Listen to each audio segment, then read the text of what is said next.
auprès du ministère de la Santé publique en charge de la lutte contre les épidémies et pandémies.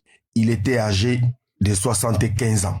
Inspecteur principal du Trésor de formation, l'OCETAT auprès du ministre de la Santé publique était aussi un homme traditionnel, puisque l'amido du tout-puissant Lamida de Garoua, Ali Mayatou, s'est illustré de par sa longévité en fonction dans le gouvernement camerounais. Le dernier poste en date, il aura passé près de 24 ans. Le monarque de Garoua, depuis l'avènement de la pandémie à coronavirus, a engagé une lutte sans merci. Ali Mayatou vient ainsi inscrire son nom dans le cercle très fermé des membres du gouvernement qui meurent en fonction depuis le début de l'année.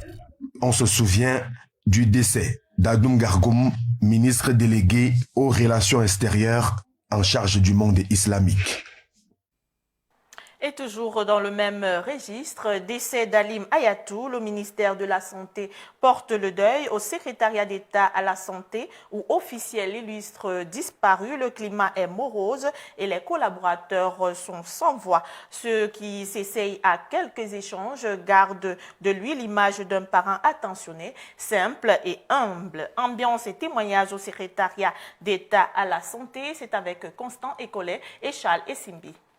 La présence des agents de police judiciaire dans le cabinet du secrétariat d'État à la santé publique renseigne que la nouvelle, quelque peu transportée par le vent qui souffle dans les environs du ministère de la Santé publique en cet après-midi du 5 avril 2021 n'est pas bonne du tout. Halim Garga Hayatou, dont la dernière sortie remonte à cette visite de presse dans un centre spécialisé de prise en charge des malades du Covid-19, était jusque-là secrétaire d'État à la santé publique en charge des pandémies et des épidémies. Il est passé de vie à trépas. Le ministre de la Santé publique, Manaouda Malachi, qui est indisponible à parler avec la presse, satisfait cependant à quelques civilités.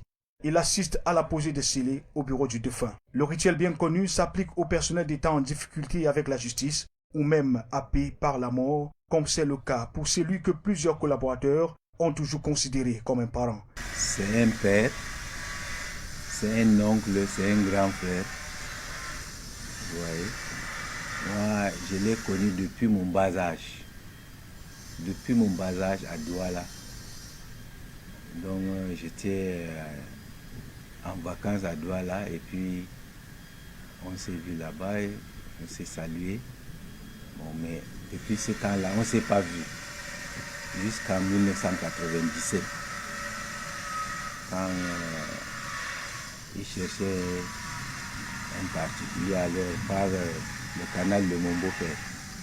Il lui a dit que j'ai mon beau-fils qui est ici. Puis il m'a fait appel. Je suis venu. Et depuis 1997, je suis avec lui jusqu'à nos jours. Le climat est morose. Le personnel s'active à la tâche avec beaucoup de lourdeur. Sa Majesté Halim Garga Hayatou, de par sa longue présence en ces lieux, a laissé l'image d'un être simple, humble et attentionné, compte son conseil technique numéro 1.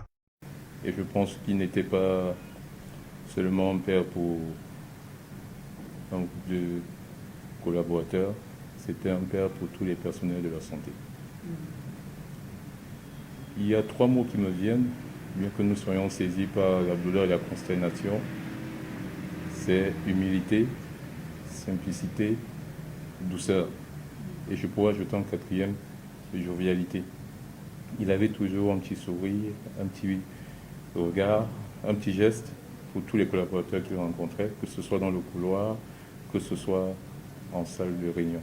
Quand nous quittons les lieux, les dernières informations annoncent une réunion autour du président Issa Hayatou, l'aîné de sa famille. C'est celle-ci qui devrait dessiner la suite des événements, devant aboutir à la probable inhumation de l'illustre disparu à Garoua où il était chef traditionnel, c'est-à-dire l'Amido, depuis 2000. Il était entré au gouvernement il y a 25 ans. Halim Hayatou a donc entamé son dernier voyage ce matin après une brève halte à l'aéroport international de Yaoundé-Simalène où de nombreux membres du gouvernement sont venus saluer sa mémoire.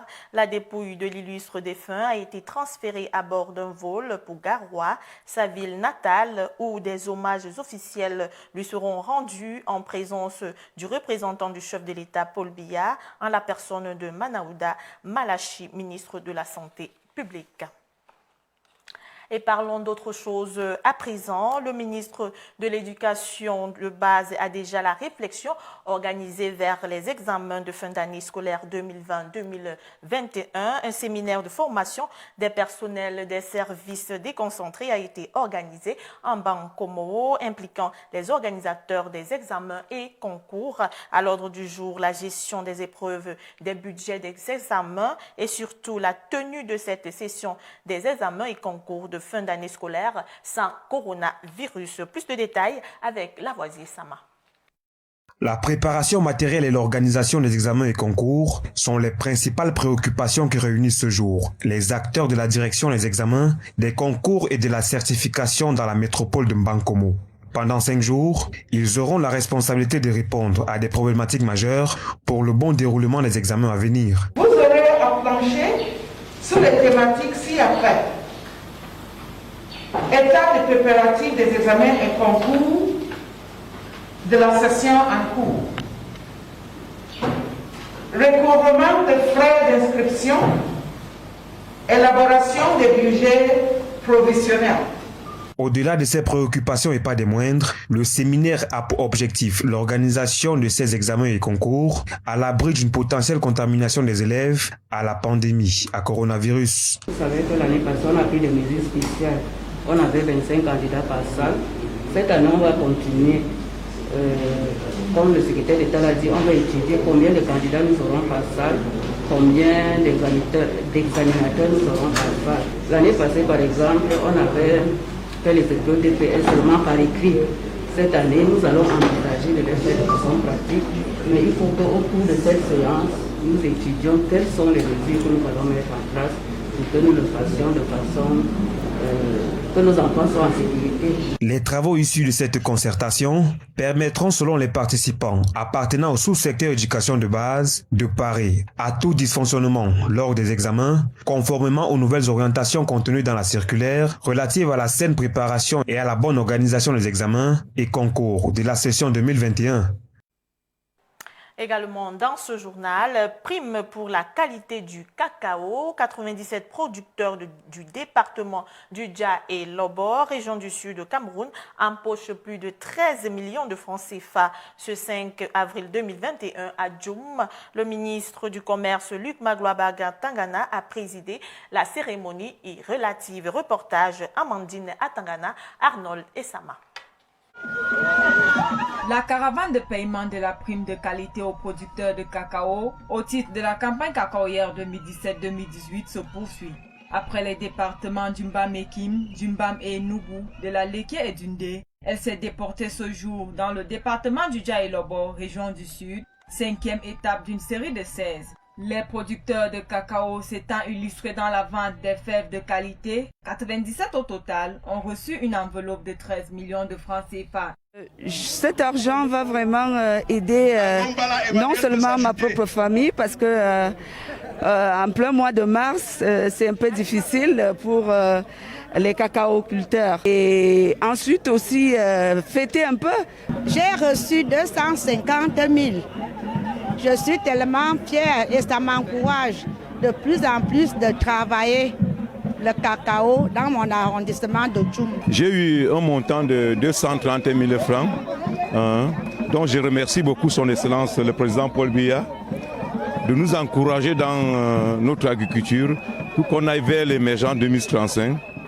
L'instauration d'une prime de qualité aux producteurs est adossée sur la mise en marché du cacao de grade 1. Après ce périple qui entre en gare le 28 avril prochain avec l'étape de Mfou dans le département de la Mofouya Famba, le comité chargé du suivi du paiement de la prime de qualité aux producteurs va procéder au calcul de la prime pour les campagnes 2018-2019 et 2019-2020.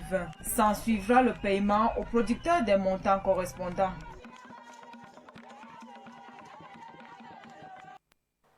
Allons à présent du côté de l'Ouest Cameroun. Dans un arrêté régional, le gouverneur de la région de l'Ouest, Awa Fonka Augustine, a interdit à compter de ce 5 avril 2021, date de signature de ce présent arrêté, et ce pour une période de 2 mois, éventuellement renouvelable, l'organisation des funérailles sur toute l'étendue de la région de l'Ouest.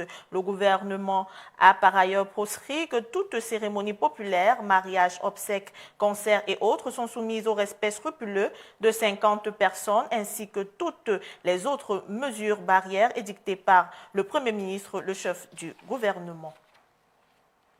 Et puis, à présent, le ministre des Travaux publics, Emmanuel Nganou-Djoumessi, accompagné de son secrétaire d'État en charge des routes, effectue en ce moment même une visite du chantier de construction de l'autoroute Yaoundé-Douala, à l'effet principalement d'examiner les perspectives d'achèvement avant la tenue de la Cannes 2022 des voies de raccordement à la nationale numéro 3 et au réseau urbain de Yaoundé de la première phase.